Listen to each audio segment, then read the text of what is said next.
How's it going, my friends? It's Ryan with Reformation Designs and the Creative Revolution podcast. Today, I'm going to be going live with my friend Rachel Howe from Bite Sized Media. We're going to be talking all about SEO, marketing, and getting the word out about what you do when it comes to entrepreneurship and your creativity. This is the Creative Revolution podcast, Season 2, Episode 6, and we're going live right now.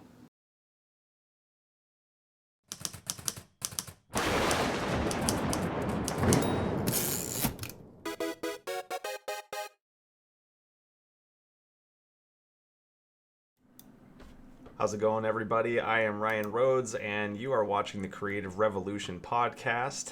I am also here representing Reformation Designs. My wife and I run a design and branding agency here in Salem, Oregon. And today I am here with my friend... Oh, and I just cut off there. Sorry about that. Technical difficulties.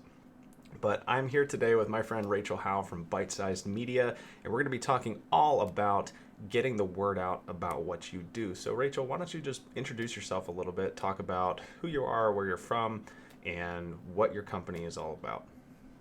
Sure. As Ryan said, my name's Rachel. I own an agency called Bite Sized Media here in Milwaukee, Wisconsin, and started about 3 years ago, and still doing it to this day. I help a lot of small businesses, specifically with search engine optimization, or commonly referred to as SEO. But we'll also help with other things, with like websites, with WordPress and social media, photography, things like that.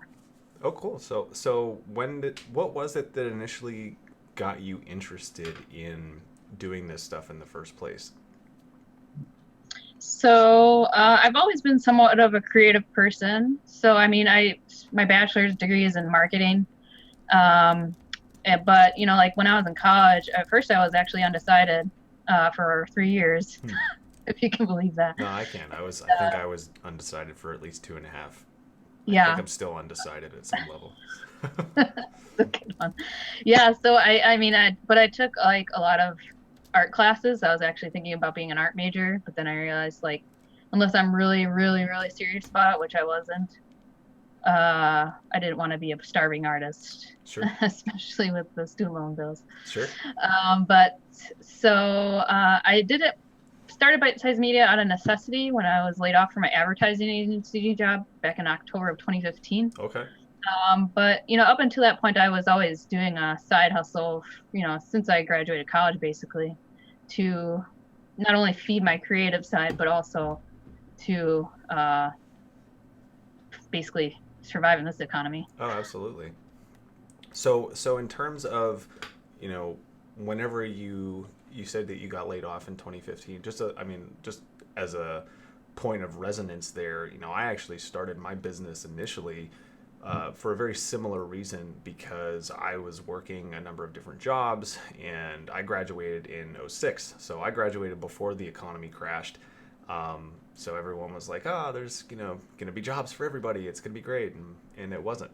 And so, I started seeing people that I cared about. I started seeing, well-known businesses going out of business and all this stuff. And it started getting me really thinking about, wow, this whole idea of, job security is not so, secure. And so it forced me to really start thinking about, what is it that I am good at? What are some things that I enjoy doing? What do I want to be when I grow up? I haven't grown up yet, as you can see. We're kind of sitting in this little cartoon studio here. Growing up as a trap, kids, don't do it. But, whenever it came for you to a point of, where you realized you wanted to start doing your own thing, what were some of the questions that you found yourself asking that you probably weren't really asking before that? Does that make sense? I definitely didn't prioritize sales as much. I did kind of somewhat when I was kind of, just laid off and trying to get something. I wanted to take this thing off hopefully, because it was a dream for so long Sure. while I was full-time and still fully employed before that. But it just didn't pan out. I was doing a lot of sales, but it wasn't like the calls weren't turning into sales. Sure. And so I realized more and more the importance of knowing exactly who you're trying to target Mm-hmm. and speaking to them in a way that makes them take action, and then also um, making sure that you vet your leads from the get-go. So like, don't even waste your time talking to people that won't even buy from you. Right. It sounds like harsh or whatever, but like, if you're a business, it's just business. I mean, you have to do that. So otherwise, you're gonna be like wasting a lot of time, like I did for years, just talking to anyone and anyone that would talk to you, Sure. and cross fingers that it turns into a sale. But the reality is that's not sustainable. Right. And I wasted a lot of time doing that. So that's one thing to for sure think about. And then almost as important is marketing yourself as much as you work on the day-to-day work of your Right. business. Well, and I guess in that sense, do you mean, when you say marketing yourself, really just kind of forming those human connections, the soft skills side of business where, people really want to do business with those that they know, that they like, and that they trust. And so that takes a lot of personal and professional development on our own side as business owners to figure out, oh, a lot of this stuff we didn't learn how to do in school. We might have learned, at least for me, I learned a lot of concepts and a lot of, high ideas about, marketing and computer science and all these different things. But in terms of like, oh, how do I take all of those things and turn them into money so I can live my life? I didn't learn a lot of that stuff in school. I had to go and find resources and leaders and other people who had gone before me to kind of learn some of that stuff. So for you, um, it, whenever you were in school for marketing, like at least in your school, did they talk about how to actually turn that marketing into sales, or was that something that you had to kind of figure out more on your own?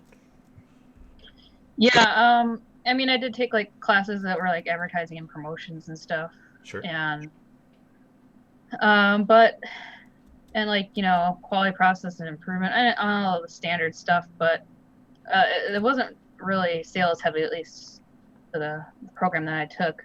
So I mean, and it's usually not tailored towards people. I feel like most of the programs that exist nowadays in colleges are teaching people how to be good employees. Yeah, absolutely. But the reality is not everybody wants to be an employee.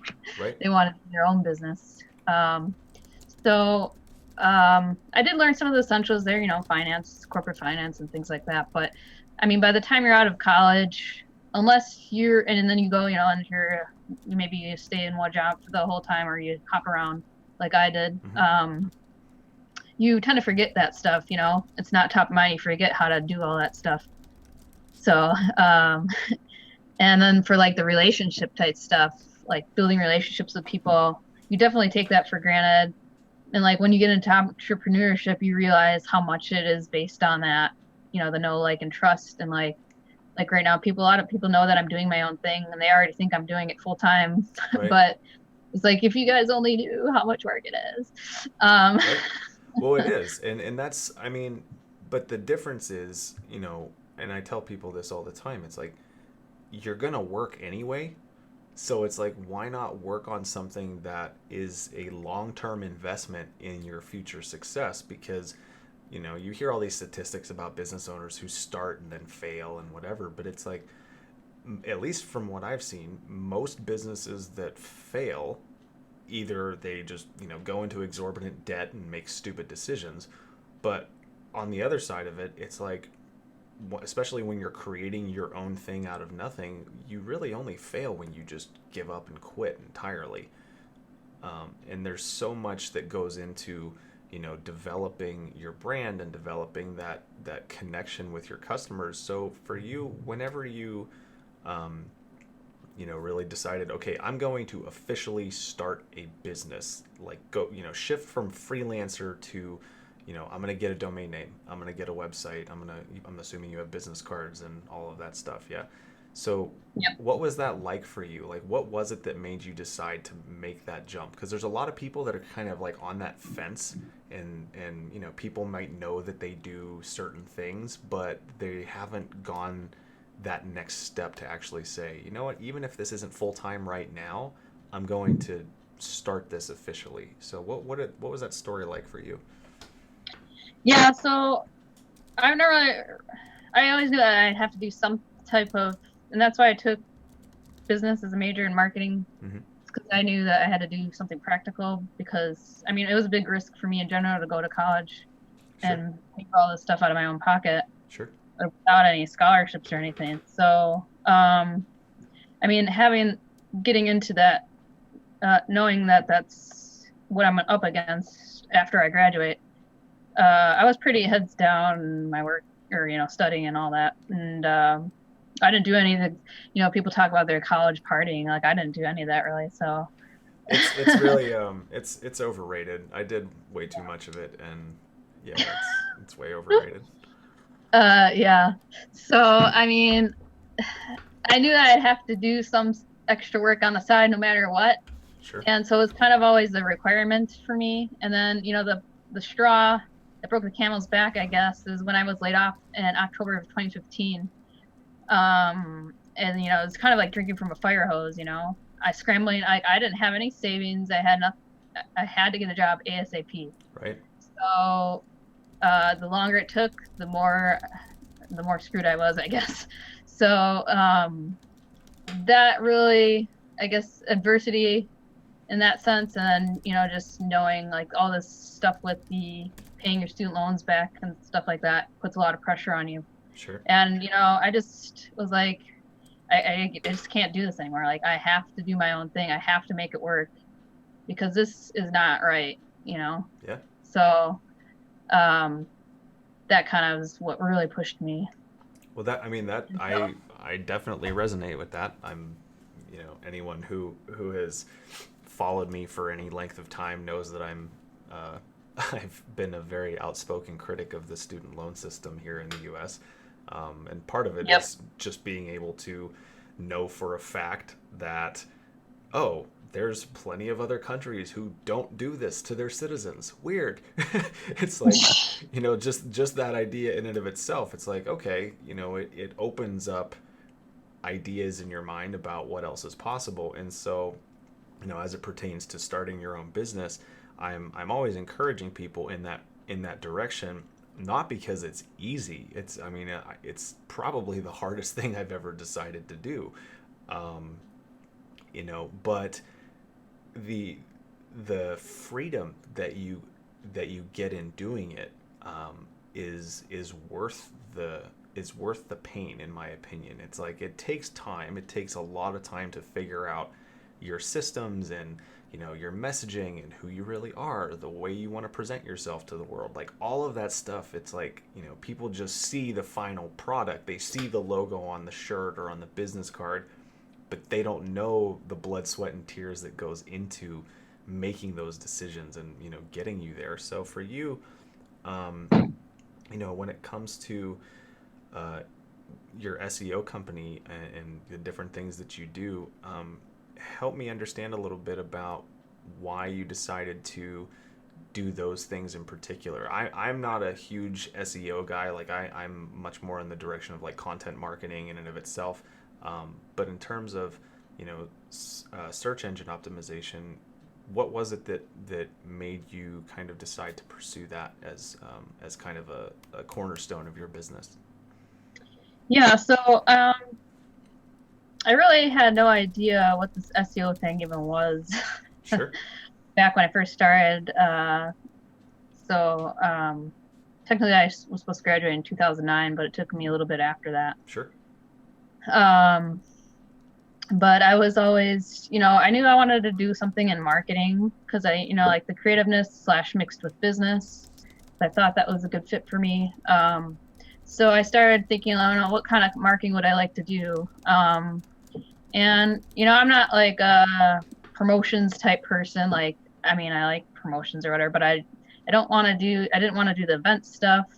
I just don't think that I would even be good at it. So, but I did know I like had like a creative side / analytical.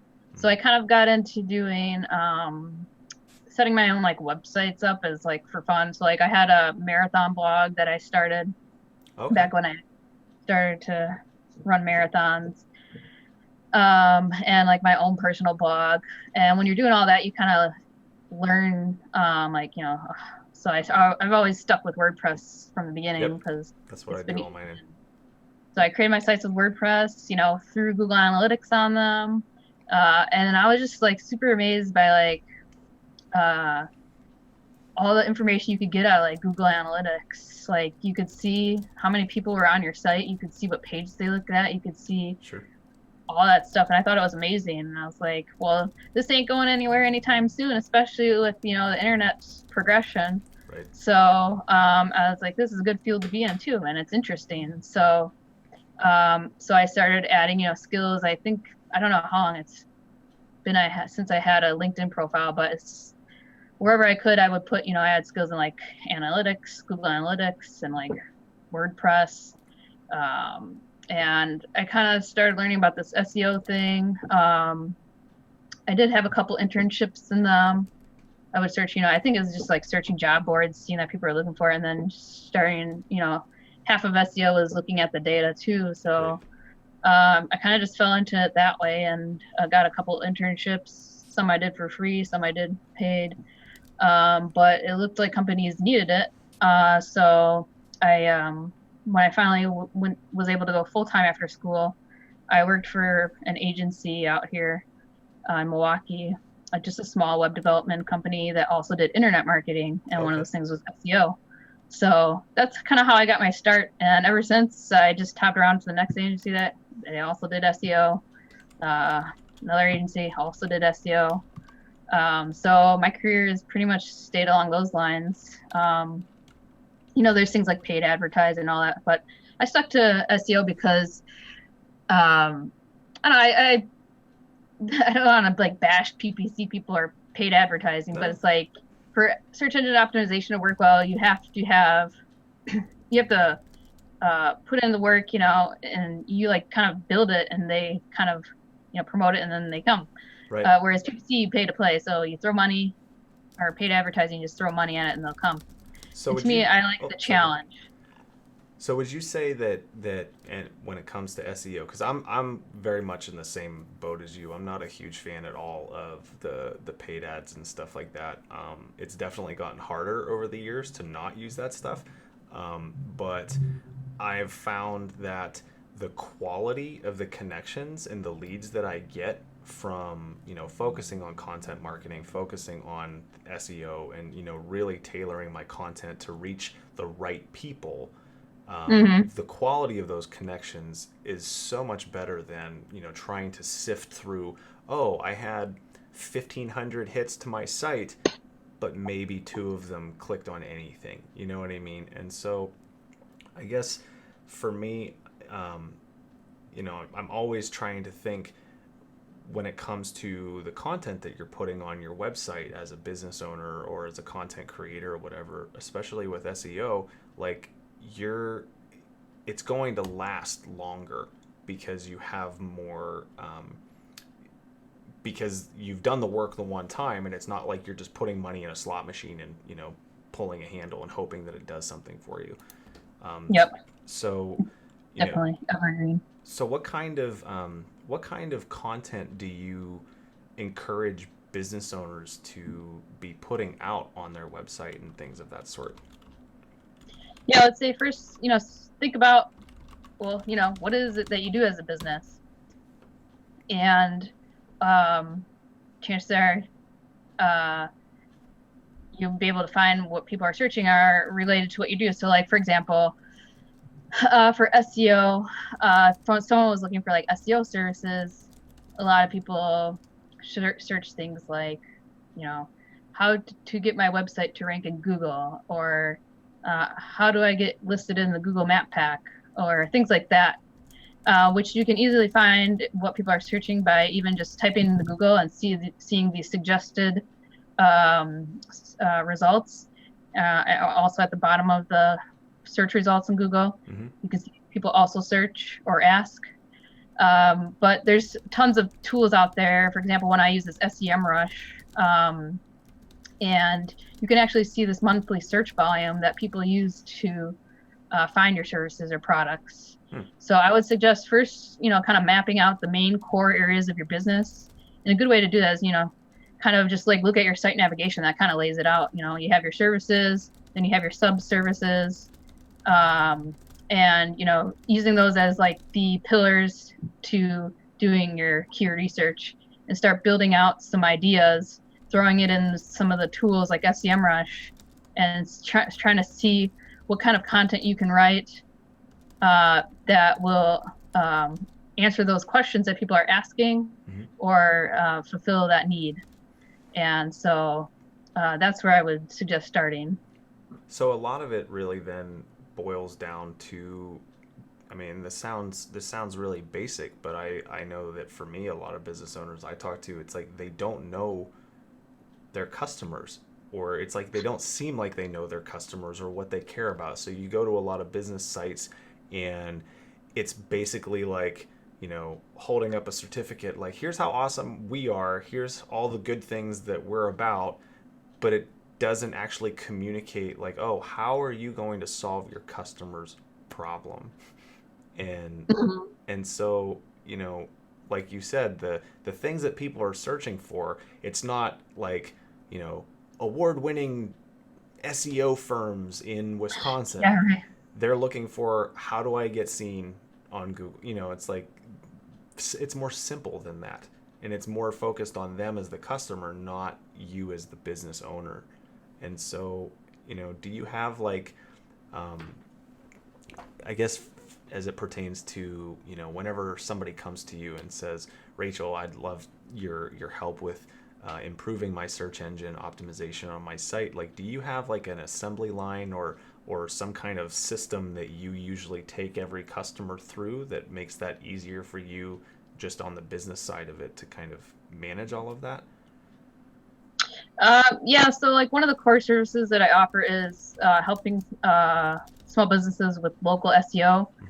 And that's just a fancy term for, companies that like are very hyper local. So they have a physical location or multiple locations within certain cities, but the customers that they are trying to attract are very, within, let's say, a 25-mile radius of their business. So they really need those people to come to them because, if you have like a custard stand, Right. you want people in the area to come there because nobody's going to fly out of, I mean, if you're famous, maybe, I don't know, Yeah.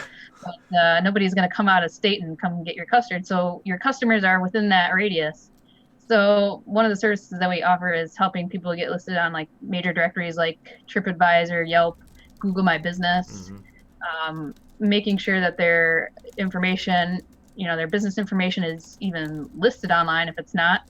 And then another issue a lot of them have is like making sure that it's accurate. So sometimes businesses will move, but they won't update their address, they won't update their phone number, or they'll have their old address and their old phone number on all these directories.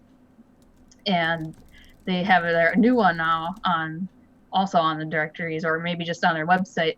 So it's very confusing for Google to understand how to represent this business online when it has mixed messages. Right. So, and then you can see how that would also be confusing for your customers if they came across that. Well, yeah. I mean, we've all had that happen where you're like, oh, I want to go to a restaurant or something, and you look it up, and then you get there, and it's either closed or the website's wrong or broken or it's the wrong phone number. And I mean, we have so much choice nowadays as consumers that as business owners, if you don't have that stuff dialed in, then you have a very short period of time to get those new customers that if they see that these things are off, they'll just go somewhere else.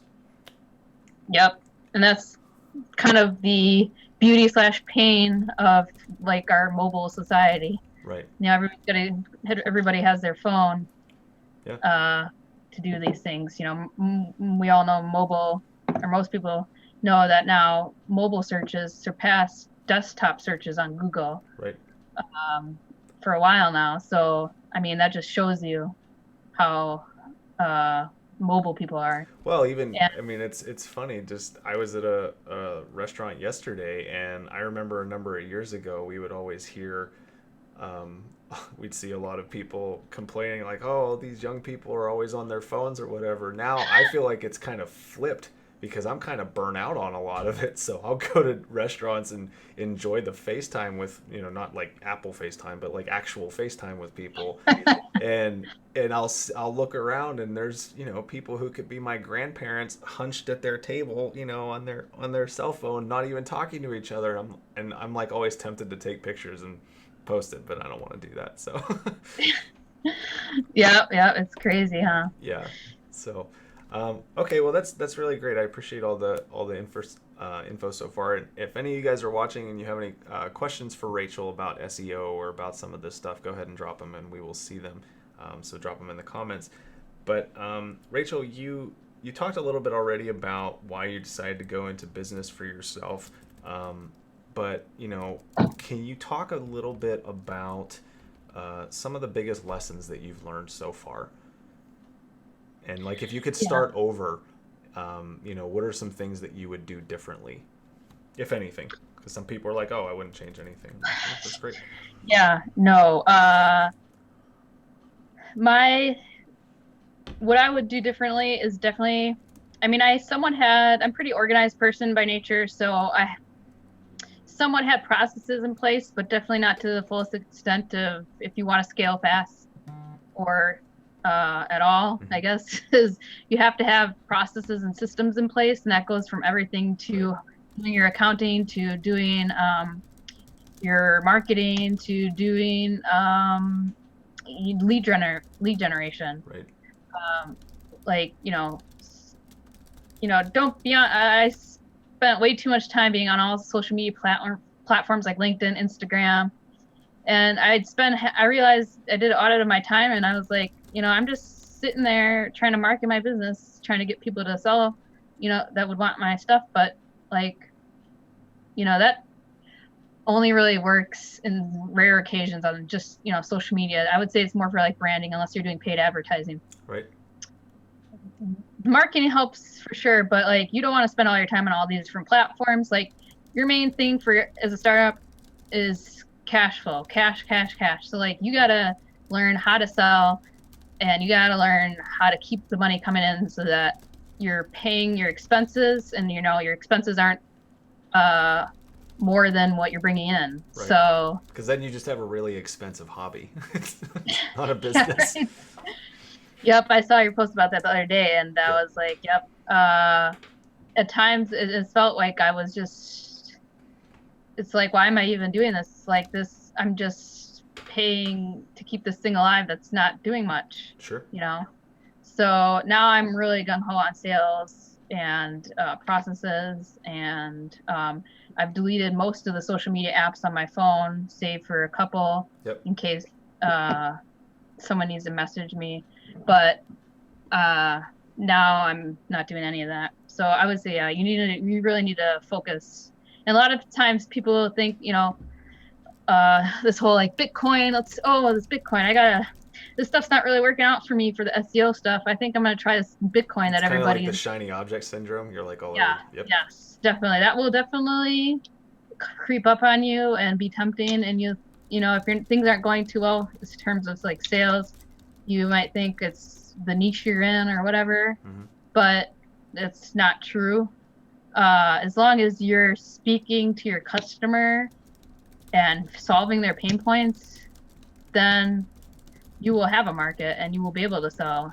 Right. And the reason you're not is probably because of one of those things. You're not talking to them correctly. You're not selling them the right offer. You're trying to sell them something that they don't want. Right. Um, so you need to really just be all obsessed about your customer. So for some of your customers, I started doing this a number of years ago. After I would finish a project, whether it's like a book cover or a logo or a website or something, I would send them like an exit survey that was essentially asking for really honest feedback about how they how they enjoyed the process, what they would change, what, those different things. And so how do you, whenever you're working with your customers, how do you really find out what they like? I mean, do you just ask them, or do you, are you doing a lot of kind of behind the scenes research? What does that look like for you? Yeah, I mean, I'll try to understand about them as much as I can. I actually this year finally got down on paper, since I hired a sales contractor to help me out, Mm-hmm. is creating personas for these customers and saying, like, what is their pain points, what are opportunities for us, just laying out who is this person. Mm-hmm. And I do make a point to set up, so now I've been doing this year is like, or part of last year is like quarterly check-ins. Mm-hmm. So like, aside from sending them, say, like a monthly report that they probably don't even read, Right. I'll meet them in person and have every quarter and talk about how things are, what we should keep doing, what we should stop doing, Right. and what are some opportunities going forward. So that way, I mean, it's easy. What should we stop doing? This stuff, that's not working. What should we keep doing because it's doing good for you? What? And what are some opportunities that maybe you're not doing that we couldn't be doing? So, and then, as far as like feedback, I try to, ask for the feedback usually during that time. That's a pretty good way to get feedback. And just trying to get reviews in general and testimonials is another good thing to do. But yeah, I like the customer survey idea too. I haven't personally tried much of that, but that would be another option. But Sure. if there's some stuff you could do before the survey to really understand how things are going before things maybe take a bad turn. Sure. Well, I mean, the nice thing, there's a guy named Ramit Sethi. I probably butchered his name. I think it's probably Sethi. But he talks all about really that whole thing of finding that customer persona. And one of the things that he suggests is, like, once you do have a general idea of who that customer is, maybe you want to start a new coffee company or something. So it's like, go where these people are and just walk up like a human being and introduce yourself and say, hi, do you mind if I ask you a couple quick questions? I'm starting a new business, and if you're in a coffee shop, you actually are somebody that might be one of my customers. And so he said that a lot of times people are just really willing to give you that kind of feedback, even if it's just, hey, what are some things that you like about this product or that product or this market or that market? What are some things that you like? What are some things you don't? And once you have that information, you have actionable data that you can then go and build into your website and say, do you hate XYZ? And just literally drop in the answers that those people gave you, because those are the things that, like you said, are their pain points. And then obviously you as the business owner present the solution.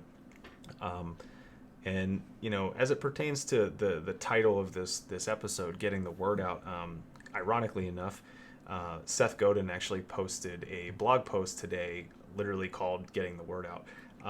And one of the things that he says in that blog post is, so many people, so many business owners think that if they can just get more eyeballs to see their thing or whatever it is, that's going to lead to sales or whatever, that's like the holy grail of marketing, is that you just get more people.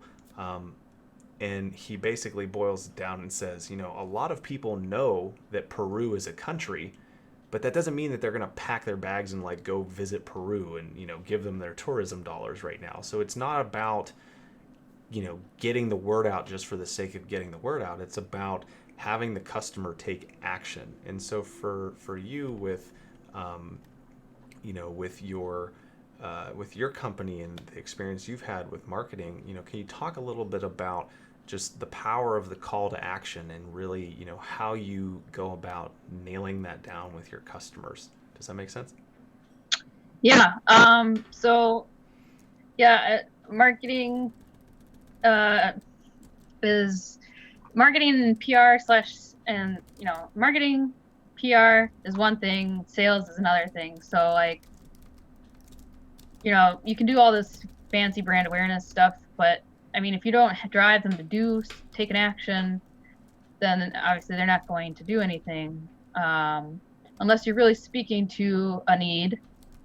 You're speaking to a pain point, you're addressing some type of fear that they have, or some future state or desire that they have. So, what could their new world be?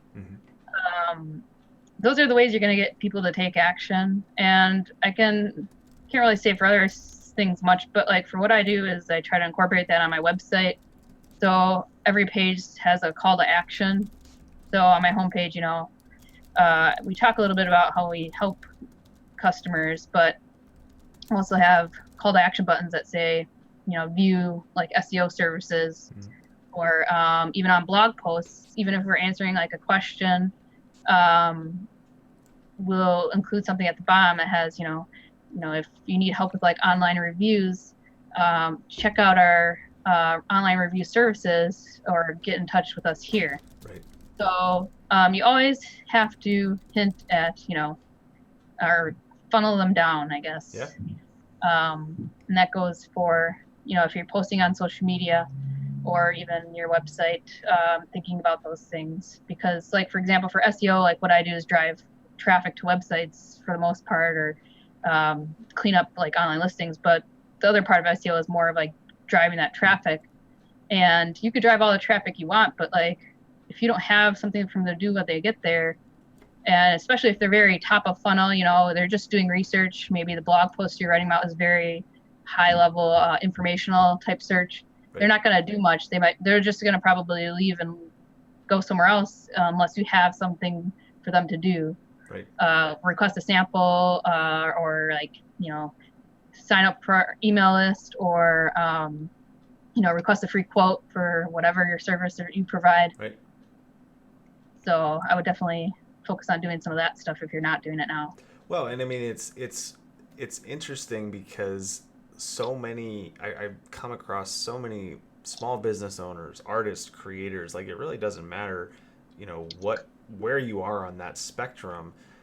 So many websites, you go to them and it's just like you said earlier, it's almost like just this fire hose of information where there's no big buttons that say, click here to contact us today. And so if me as a web designer for the last, 15, 20 years, if I can't figure out what you want me to do on that site, how do you think your customers feel who don't even know how this stuff works? Like, if I as a web designer can't find your hours or, the information that I'm looking for and the problem that you as the service provider can help me solve, then your customers are dealing with that at an even deeper level. And so I know that years ago I came across a book that was, just about design thinking and that kind of thing. And one of the key phrases that I took away from that is, don't make your customers think. And that sounds, it sounds kind of trite and frustrating, but especially like you said earlier, we're all on our phones and the attention span is like super, super short.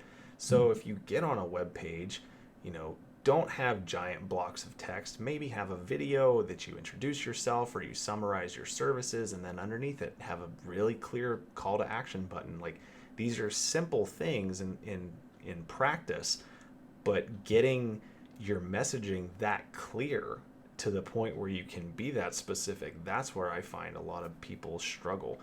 So how do you, whenever you're working with business owners, how do you help them figure out, what their call to action is going to be? Yeah, I mean, it definitely depends what you're working on. Like, if it's a service page, for example, like the client I have now, they do like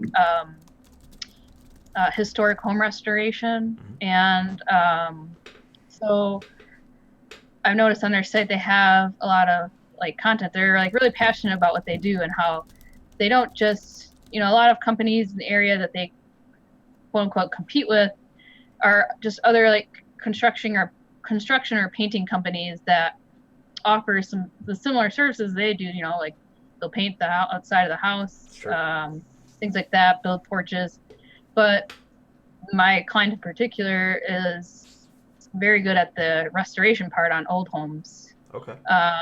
And a lot of times companies don't take into account, or their competitors, I guess you could say, don't take into account, you know, the intricacy, I guess, of restoring a house. So like if you really want the paint to like stick to the house, you got to get all the old paint off and then repaint it. But a lot of those type of contractors that don't really do the historic home stuff would just paint over it. Right. And so the quality is different there. And so they're really passionate about communicating that on their website and how they're different and special.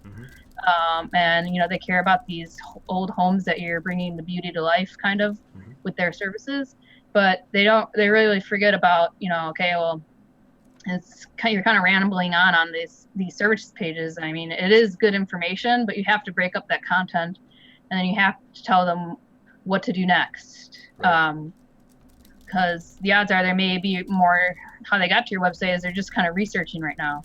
So if you don't capture them then, who knows if you'll capture them later. Right. So making sure you include like calls to action there, like request a quote or sign up for email addresses to get more information or whatever is the best way to get them into your funnel. Right. That has to be taken into account. So do you have any, I know that I could mention a number of them that come to mind. Do you have any books that you have read since you got started on all of this that have really helped you in terms of the mindset that you need to adopt to be successful in what you're doing? Yeah, so it's funny you asked that because I was like, I have so many books that I haven't fully read yet. Sure. But there are, so I actually brought them here in case you help anybody. But yeah. The one I'm trying to finish is called The Way of the Wolf. Okay. By Jordan Belfort. And it talks about straight line selling, mastering the art of persuasion, influence, and success. And I've read about a quarter of it so far. Sure. And what I really like is how he teaches. I don't know if everyone's seen The Wolf of Wall Street. I haven't. But I have. Yeah. You have? Yeah, it's intense. I have to check that out. But yeah, so I don't know much about the guy, but he's good at what he does. He does sales, and he's teaching these I guess apprentices, you could kind of call them, salespeople, about selling and how it's just this like straight line where you have to keep people on. And there's outliers and whatever, I forget, like he has a nice diagram in there, but he explains how you gotta take them from being outside the line and get them on the line and keep them going down the line of selling or whatever. But it's helpful for people like me that maybe sales doesn't come as naturally, or you have just too much going on in your head where you think that it's more than it really is. Right. And he explains it, keeps it simple and breaks it down into this like basically this his own like trademark process, I guess you could call it. Sure. Of how to sell to people. So that is one I would definitely recommend checking out, and one I've been reading. And then this other one, which it looks like an easy read. It's called Start With Why. Excellent book. And it's by Simon Sinek, very well-known person on leadership nowadays. I've been following him for a few years already, and I love what he has to say. He actually did a TEDx talk on that, and that's kind of how he got his start or took off. Yep. But basically, it's a very simple message, is how great leaders inspire everyone to take action. But it's really understanding like why everybody has their why, or everybody has their what. Like, what do they do? He has this like what you do, and how you do it, but why you do it that is whole why. Golden Circle thing. Yep, the Golden Circle. That's what it is. I was trying to think of what the name was. Yeah. Yeah. So he has this little golden circle, with the what, how, and the why is the core of what everything that your business is founded upon. Right. And if you can clearly understand that and communicate that, then you're going to be doing pretty well. Right. Let me, I'm going to pull that graphic up here and see if we can show people a little bit clearer. Let's see, click to enlarge. All right. I'm going to have to move this around because I'm doing some tech wizardry here. But yeah, basically, guys, when it comes to, and what Rachel's talking about here, when it comes to when you're promoting or doing anything, most business owners kind of start out here with the what that you do. It's like, okay, maybe you run a drywall company, right? It's like, okay, I run a drywall company, I hang drywall, and this is what I do. Most businesses will put that kind of stuff all over their website, and they'll be, talking about that, and that will resonate with some people. And then they'll go into, how they do that. Maybe if they've kind of taken it to that next level, maybe they've got some videos up of them, hanging the drywall or something. But very few companies talk about why they do what they do. And Simon Sinek, in his book, he really kind of expands on how the really great companies that you and I know and resonate with the most, they actually will start here on their website. It's like, we believe XYZ, and that's why we do what we do. How do we do it? Okay, well, we create, maybe if you're a drywall company, it's like, well, we believe that the home should be a sanctuary and a place of peace, and that you should take pride in it.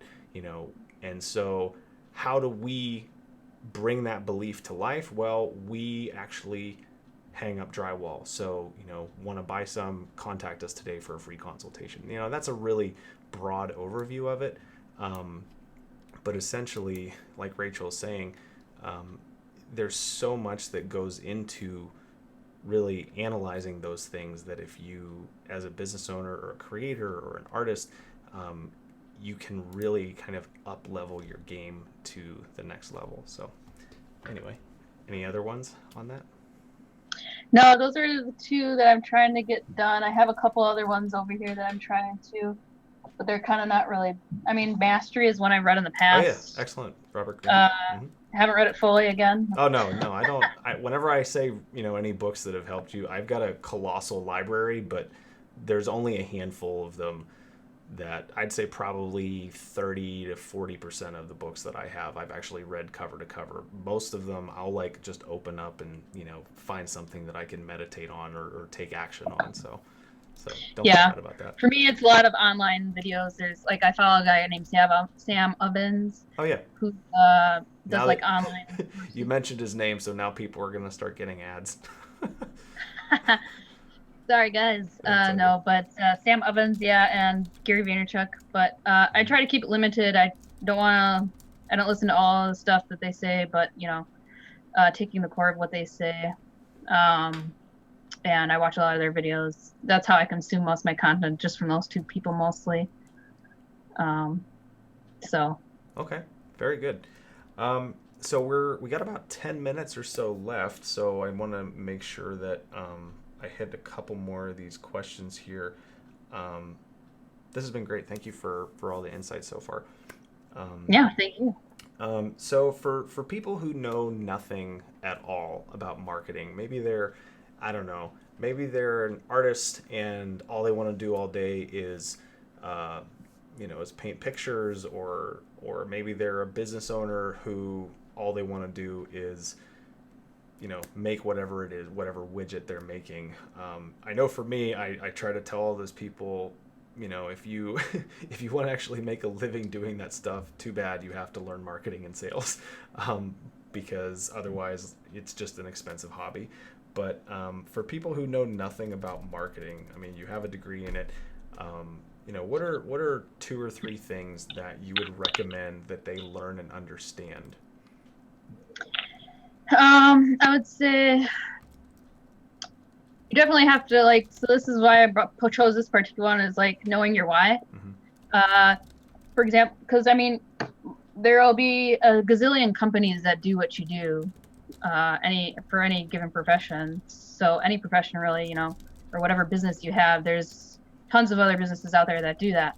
So if you can really figure out and that's kind of the thesis of his book, is you might not know why you started, or maybe you do, it's just you don't know off the top of your head. You kind of have to learn how to articulate it. Yep.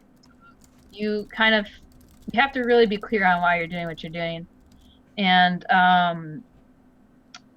so you have to communicate that in your marketing as well. So marketing is, a lot of people think marketing and sales are the same thing, but they're not. So that's a big issue for a lot of companies is they, sometimes like marketing and sales team will fight with each other because like, marketing is trying to accomplish, interest, and, the only goal of marketing is to get people to take action, to get them to make that sale. So getting, whether it's speaking to the desire, the fear, or whatever the customer has, that's what marketing is. And that's supposed to drive, then once they got that, you need to close the sale. So that's where you have a sales team. But a lot of times there's like miscommunication between those two things, or, sales is blame marketing for this, marketing blames sales for this. But really, if from a high level, it should start out, with the executive team or the business owner communicating that throughout the company, that we're all, kind of in this together, and one part of the company can't work without working with other parts of the company. So marketing is not going to be as successful if sales doesn't fulfill the interest that marketing brought. And, vice versa, if, I have a really good sales team, but maybe your marketing team really isn't just like speaking to the customers the right way. You're not speaking to their pain points or whatever. You have to be all in sync. Right. So those are some of my recommendations. Excellent. Yeah, I mean, in terms of, I guess whenever it comes to sales and marketing, like, how would you, in like, maybe a sentence or two, how do you differentiate between the two? I mean, I know you Sales. mentioned that marketing is all about, getting people to take action, and then the sales is more. Can you expand on that a little bit? Yeah, marketing should be more of, speaking to the desire or the needs, talking to their pain points, something that will get them hooked. You're basically just hooking them in. But, like say you have a fishing pole, I don't know, Right. you hook them in, you got them. But you still got to reel that sucker in. Right. So you have to have a good pole or whatever, or sales team, Right. so you have to be able to close that sale. And so sales is more of being able to master what in this other book, selling. Right. So, how do you build rapport with the lead or client? How do you influence them? That's kind of what he talks about in this book. How to overcome objections. You should be prepared for all of that when you're talking to this prospect or whatnot. Absolutely.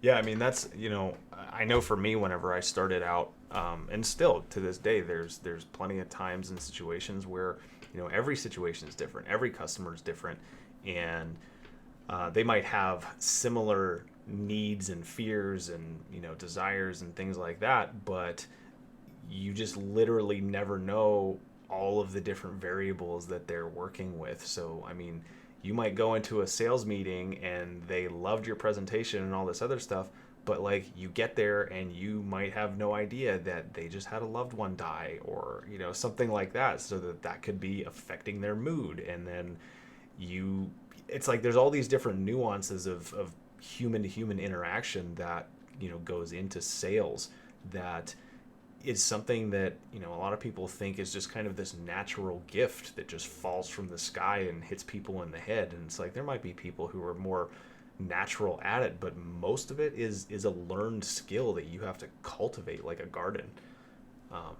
Yeah, and that's why I really like the book. What I read so far by Jordan Belfort is he's teaching these sales guys, like, it's not like it's just, there is certain people that have better, like, say, communication skills, but it's not something that can't be learned. And that's what he's teaching these people, is like saying, like, you can learn this stuff, and here's why, because I have a process that shows you exactly how to do it. Right.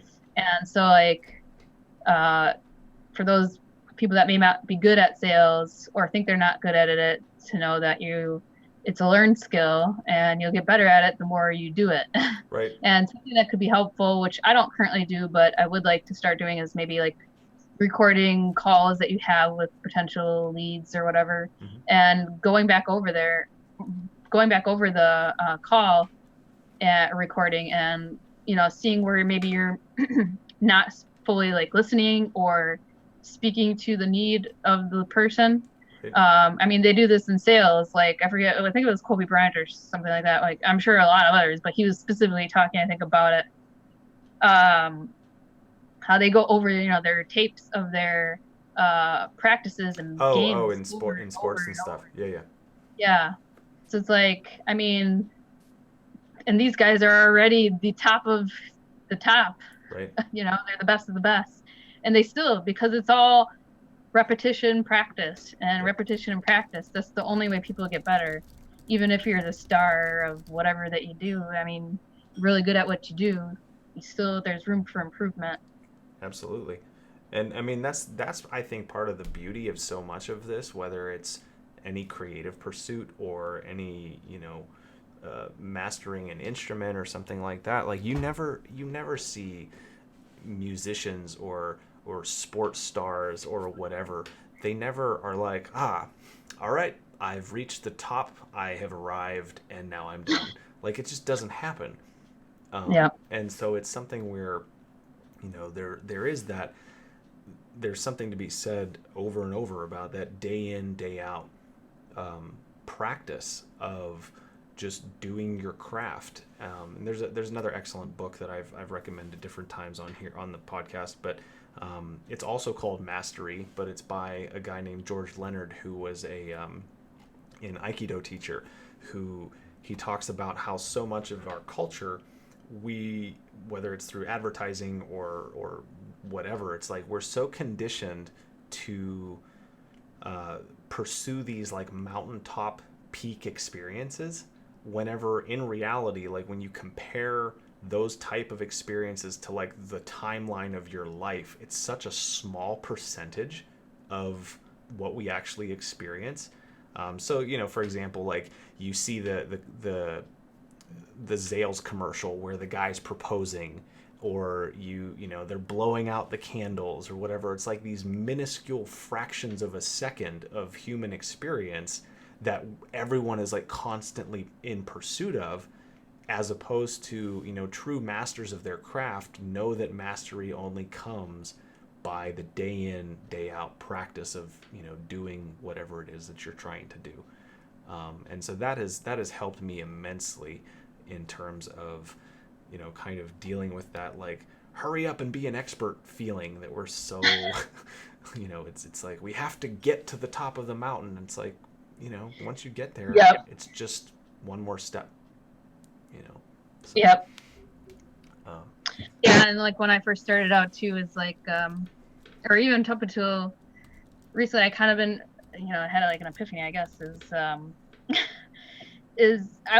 when I was doing SEO, I was like, I knew like I had tons of student loans I had to pay back. mm-hmm. Like I have to be one of the best at this in Milwaukee. Like there was no question. So I, did as best I could. I, worked after work, and like that's all I like freaking did. Right. But and I was wondering, like, so I was doing freelance, but I wasn't making that much money, on freelance. And even with my business, it could be doing a lot better. But what I got stuck on a lot was like thinking that I had to be the super expert on SEO. I had to know everything. Right. But and Sam Mullins points this out in one of his videos. I forget which one exactly, but it's like the people that make a lot of money are, I mean, certain instances it's luck or whatever, it's inheritance, it's whatever. Sure. But majority of people that had success financially or in business is because that they learned how to sell their skill and the value of it, and knowing that you don't have to know everything, you just have to know enough to solve the problem or the need of the customer. Yep. Better than that they can do it themselves. That's like why they're talking to you. Right. It's like, don't think you have to be the super guru that knows everything about, like, I don't know, whatever you're doing, like Amazon or SEO stuff. You just have to know enough to solve a problem. Right. And then you just have to sell the value of that. Absolutely. And it's one of those things too that I know that Seth Godin talks about this all the time in his latest book. It's called This Is Marketing, which is an excellent book if you haven't read it. But he and a number of others in the kind of space, the marketing space that I pay attention to, they talk a lot about what Kevin Kelly calls the 1,000 true fans concept, where, you know, most people, when they think of marketing or getting the word out about what they're doing, they think that they have to reach the masses. You know, they're thinking of the Super Bowl commercial. They want to hit all of these people, instead of, like you said before, with, you know, really being hyper focused on like a local niche market. It's like, you don't need to reach the masses unless you're trying to create a product for the masses. Most people aren't trying to do that. Most business owners or whatever aren't trying to do that. So if you can focus on the people who are like already listening, chances are very high that they know people in their sphere of influence that they're going to recommend you to. And then it kind of organically spreads outwards. Instead of you aiming way out here, you're aiming at this, you know, really niche group, focused group of people. And so that has helped take immense pressure off of me with what I do. It's like you said, I'm not looking to try and know everything or be the best at everything. It's like I want to focus on the people whose problems I know that I can solve, and solve them very well. So. Yep. If the adage goes, you know, if you're speaking to everybody, you're speaking to nobody. Yep, that's it. For marketing, that is. Absolutely. So, excellent. Yep, definitely. Okay, so we're just about at time here. So one of the questions that I like to ask too is one that I've heard Tim Ferriss ask a lot on his podcast, but I think it's a really great one. If you could put a giant billboard in like the middle of Times Square that would be seen by millions of people every day, what would you put on it and why? Yeah, so that is a very tough one for me. I have no idea what I would say. Well, even if it's just like a quote or something that you live your life by or that you strive towards, you know, those are the kind of things I'm looking for. Yeah, I wrote, so I have something down here that I think would kind of fit, I guess, the quote thing. Sure. If you can have everything we want in life if you develop good habits, stay focused, and are consistent and help others. And I don't know if that's something somebody would read on a billboard, but well, sure. But I mean, you think about a lot of people are, you know, I guess like chasing the dream. You know, like one of the guys, you know, I follow is Gary Vaynerchuk, and you know, people look at him and see how successful he is, and you know, he gets tons and tons and tons of inquiries, and you know, people like Tim Ferriss, like you said, of like how did they get where they are and all of that. And it's like, or I can't because I didn't have the same situation as you, like, or I didn't have an uncle that helped me out, or I didn't have a supportive family or whatever. But the point is it doesn't really matter where you are. If you have something that you want to achieve, you can achieve it. You just have to set up the habits that allow you to do that, and you have to stay consistent and make sure that you help others, because when you help others, they're going to talk about you. You know, they're going to refer people to you. Right. And they're going to support what you're doing. So I guess that's what I would put up on a billboard. That's a really good one. And I'm pretty sure that the only reason that we're even having this conversation right now is because of and through Gary Vaynerchuk's content. Correct? I think that's how we met. Yeah. We were both part of his Vayner Nation, I believe. Yeah. So I mean, it's one of those things where you literally just never know where those connections are gonna take you, and that whenever you're creating things that are helping people, whenever you're creating things that connect people, there's so many auxiliary things that happen on the outside that you just might not even ever know about, but that people can look back and say, hey, you know, I only made this business connection because of a blog post that you put out, so thank you. I mean, these are things that the benefits of entrepreneurship that a lot of people just don't experience because they don't ever try, and they think, like you said, that they have to have, you know, the stars have to all align, and you have to be, you know, have all of these different things in place in order to reap those benefits. But really a lot of it, like you said, just boils down to cultivating good habits, knowing how to help people, and knowing how to solve a problem, and doing that consistently over time. So yeah, and there's a book I also have too, but not to take up too much more time. No, that's fine. Called The Power of Habit. I haven't read it yet, by Jack D. Hodge, but that's one that I would recommend if people need better habits, because a lot of this stuff, I mean, it's not we're not doing a lot of rocket science, so it's just cultivating good habits. I mean, obviously we have a skill and we're pretty good at that skill, but 80% of it is having good habits in place so that you can deliver on that skill and sell that value of that skill. Absolutely. So definitely not unattainable. Well, and I mean, even kind of back to your point a little earlier about the, deleting a lot of the social media apps off of your phone. I mean, obviously, I'm not naive to the irony of talking about this while broadcasting on social media. Um, but, using these things as tools instead of letting them turn you into a tool. Instead, and because ultimately, these things are platforms that you can use, and that there's a lot of benefits and a lot of good things that go with it. But if you're not careful, they can just turn into bad habits where you just reach for your phone and start mindlessly scrolling on, you know, all these different platforms looking for something better than what you're currently doing. I mean, and that's really just a bad habit. I mean, it's essentially the 21st century version of our parents channel flipping on TV. Yep. Yeah, like for me, I mean, you'll get distracted too. One is just a major distraction on what you should be doing, and if you're just starting out, like don't worry about even marketing on those platforms. Or I mean, maybe pick one or two that you can reach people the best, your target customers, but forget about all the rest. I mean, you should be head down doing sales and integrating processes into your business. Right. And when the time comes when you can scale a bit more and maybe hire somebody to do that social media stuff for you, that's when you should be more on other platforms and maybe expanding your reach. But when you're first starting out and all that, like, it's just a distraction. And if you're just blasting on all these platforms with no goals in mind, I mean, like, you're not really accomplishing anything. And it's it's useless waste of your time. So Yeah, and I mean, just on a practical level, one of the things that I did, just within the last 6 months or so, is I used to have like all of my social media apps on my phone, like right where it's easiest for me to just hit with my thumb. So what I did was I actually moved them like two screens over, and then I put them in a folder just called antisocial, so that I have to, like, I actually have, created these extra steps for me, because I know that it's just habit. It's just like a behavior that I'm so used to. It's like, oh, I'm bored, I'm gonna just pull this up and see what everyone else is doing.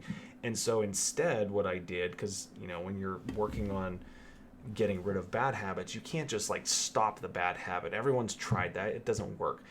You have to replace it with something better. And so what I did was, in the same spot that I used to have all my social media apps, I now have my Kindle app. I subscribe to masterclass.com, which is an excellent resource for learning from experts. And I also have the Udemy app for taking online courses on various things that I'm learning right now, like 3D design and whatever. And so now whenever I go to just do that default behavior of hitting something on my phone, the thing that I'll hit is like, oh, I'm going to read a book, or I'm going to watch a educational video, instead of just essentially reading other people's thoughts and what they're complaining about today. So yep. Cool. Okay. Well, Rachel, thank you so much for your time today. Gonna be wrapping this up here. So is there anything that you'd like people to know about, or where to follow you, etc., those kinds of things? So what's your call to action? Yeah, you can find me at bitesizemedia.com. There's a hyphen there, bite-sizedmedia.com. You can also, if you wanted to, follow me follow Bite Size Media on Facebook. We have a Facebook page. Other than that, my personal website's rachelmhowe.com. And I'm off of Twitter now. I took a hiatus. I don't blame you one bit. Setting up a good habit to focus on my business. So I won't be on there as much, but I would say come to my website and sign up for my email. Okay. So that's just rachelhowe.com, spelled like... rachelmhowe.com. Oh, whoops. Then I need to change that here. I posted it in the comments here. Excellent. Okay, well, thank you so much, Rachel. I'm going to do a little spiel here myself and kind of wrap this up. So, guys, thank you so much for watching and tuning in today. If you're listening on audio, you can also watch the video of this eventually on my YouTube channel and on Facebook.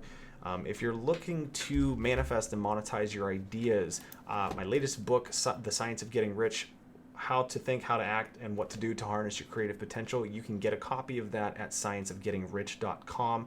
It's a republishing of a book that was out originally in 1910, and so I've gone through and essentially remixed it and added my own commentary throughout, in addition to a lot of resources for business owners. It's an excellent, excellent book, and it's really helped me in terms of figuring out ways to monetize my ideas.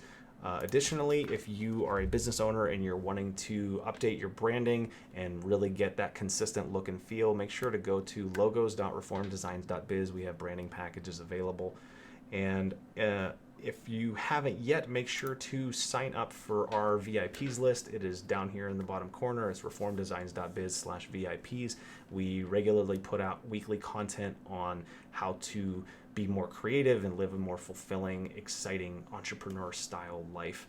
Rachel, I know that you probably have an email list also, so I'm assuming they can sign up for that at your website. Yep. And if you are a business owner in need of any of the services that Rachel provides, especially SEO, and if you're in Milwaukee, correct? Wisconsin? Yep. It's very cold there last week. Make sure to get in touch with Rachel. So that's about all we have time for today, folks. I am Ryan J. Rhoades with reformdesigns.biz and the Creative Revolution podcast. Rachel, thanks again for tuning in today and being here. Thank you. Yeah, Bye. absolutely, guys. I will talk to you guys soon. Tune in next week. I will be actually interviewing a guy named Mike, and he is a DJ who has a YouTube video that has been seen bazillions of times. He did a full 8-hour DJ set without stopping, and he live streamed that a number of years ago, and it's a really great track to listen to help you get stuff done and studying and whatever. And so I've been listening to his music for years, and I actually reached out to him, and he's going to come on, and we're going to talk about the power of music and how it can help you focus and all of that stuff. So that's next week. Until next time, guys, I'm Ryan Rhoades, and this is Rachel Howe, and we will talk to you next time. Cheers.